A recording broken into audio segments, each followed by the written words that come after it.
Frères et sœurs, la paix soit avec vous. Nous célébrons les 3e dimanches des Carême.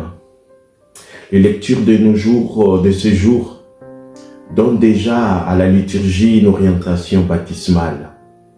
Les lectures choisies préparent les catéchumènes qui vont recevoir les sacrements de baptême.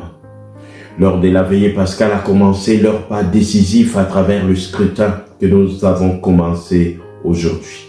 Ainsi, les thèmes dominants est l'eau vive, qui est source du salut, don gratuit des dieux, d'un amour infini et de bien spirituel et éternel. Ce salut, frères et sœurs, est l'objet central de l'espérance chrétienne. Et en lien avec les thèmes de ce jour pour notre diocèse avec les livrets de Carême, c'est appelé à découvrir l'amour de Dieu. Frères et sœurs, dans la première lecture, les livres de l'Exode rencontrent la sortie d'Égypte des Hébreux, esclaves pendant 400 ans en Égypte. On voit dans ce chapitre 17 les épreuves que ce peuple a subies pendant sa longue marche à travers le désert, la soif, la faim, la guerre, les révoltes, les murmures, etc.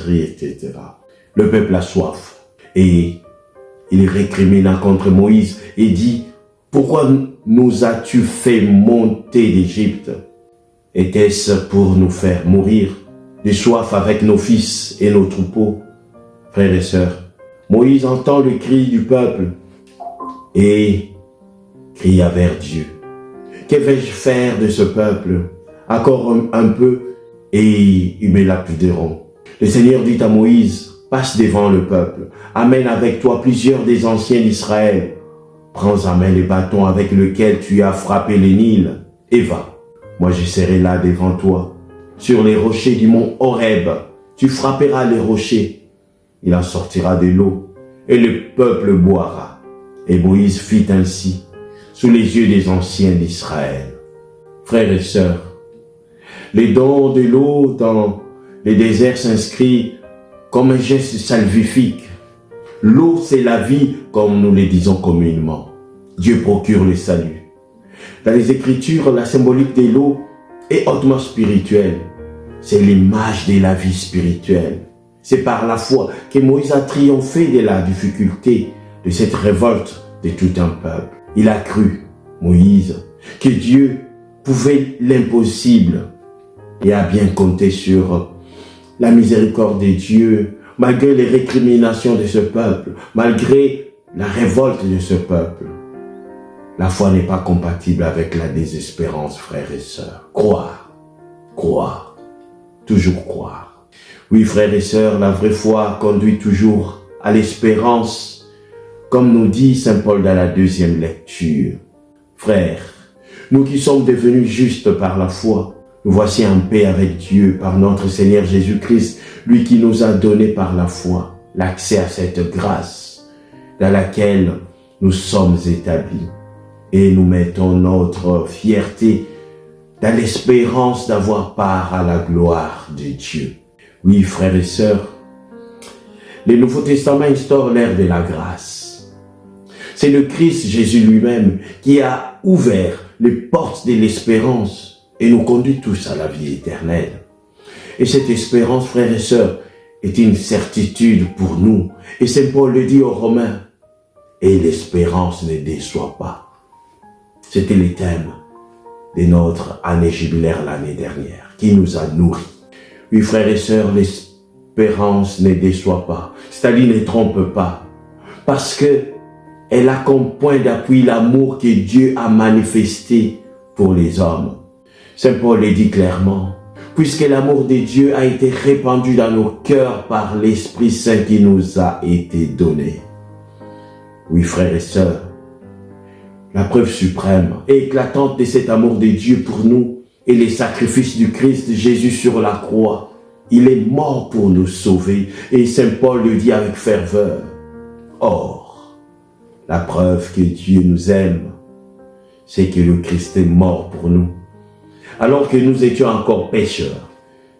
C'est-à-dire, frères et sœurs, nous y voyons combien la puissance et la grâce de Dieu se déploient avec abondance et générosité pour nos pécheurs. Et cet amour de Dieu pour ces créatures pécheresses que nous sommes est éloquemment dit et étalé dans cette page d'évangile. Frères et sœurs, Jésus vient de Judée et se rend en Galilée. Il passe par la Samarie. Apparemment, c'est le chemin le plus court. Mais vous le savez, certains irréductibles empruntaient le chemin le plus long, remontant le long du Jourdain, pour éviter tout simplement tout contact avec les Samaritains. Saint Jean nous dit, Jésus arriva à une ville de Samarie, appelée Sychar, près des terrains que Jacob avait donnés à son fils Joseph. Là s'est trouvé le puits de Jacob. Jésus, fatigué par la route, s'était donc assis près de la source. Oui, frères et sœurs, Jésus est fatigué du chemin et a soif. C'est environ midi, c'est-à-dire la 6e heure. Il y a la grande chaleur.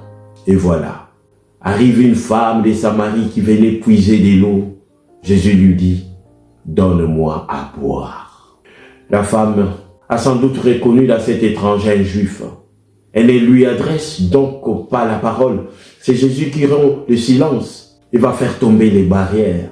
Barrière entre juifs et samaritains, barrière entre hommes et femmes. La demande est claire.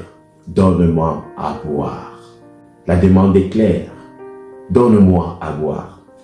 La Samaritaine réagit aussitôt, car elle est dans l'étonnement de cette démarche venant d'un juif. Et elle dit, comment toi, un juif, tu me demandes à boire à moi, une Samaritaine?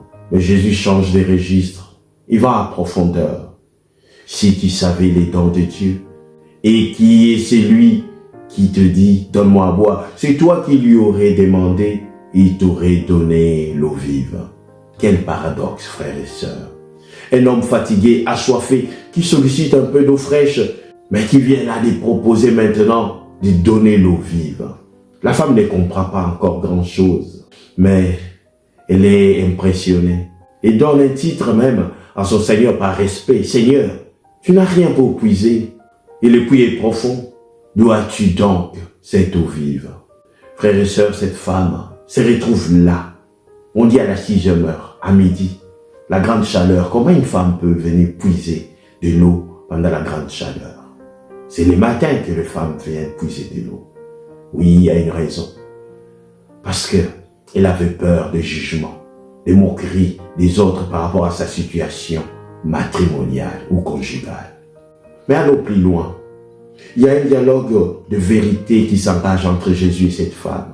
La vie de cette femme, comme je l'ai dit tout à l'heure, n'est pas jugée par Jésus, mais éclairée et rendue juste à sa place. Sa juste place. Oui, comme je disais tout à l'heure, la femme fouillait les jugements méprisants des villageois sur sa situation conjugale. Et elle venait là, au puits, à midi, avec la certitude de ne croiser personne. Mais là, elle croise l'auteur de la grâce, l'auteur du salut. Frères et sœurs, la Samaritaine discute avec Jésus en confiance et en vérité de la crainte des regards des autres qu'il a jugé toujours, qu'il a méprisé, à la rencontre d'amour, c'est-à-dire de quelqu'un qui ne la juge pas, qui ne la critique pas. Voici le parcours de la Samaritaine qui peut représenter chacun de nous. Jésus l'aime telle qu'elle est et l'aide à faire un mouvement vers la grâce qu'il lui propose. Puissions-nous nous mettre en route, frères et sœurs, pour découvrir dans chacune de nos vies l'amour que Dieu manifeste pour nous. Puissions-nous prendre le temps pour scruter notre vie, pour découvrir ce qui nous porte, ce qui nous supporte, ce qui nous nourrit, ce qui nous oriente. Puisque l'amour de Dieu a été répandu dans nos cœurs par l'Esprit Saint qui nous a été donné. Frères et sœurs, que chacun de nous puisse faire mémoire de l'expérience de l'amour de Dieu dans sa vie. Cherche et tu trouveras, car toute vie est une grâce de Dieu, c'est-à-dire un don, ça mérite de notre part. Que ce chemin de carême soit ce chemin qui nous booste pour aller découvrir et faire mémoire de l'amour de Dieu dans nos vies. Au nom du Père et du Fils et du Saint-Esprit. Amen.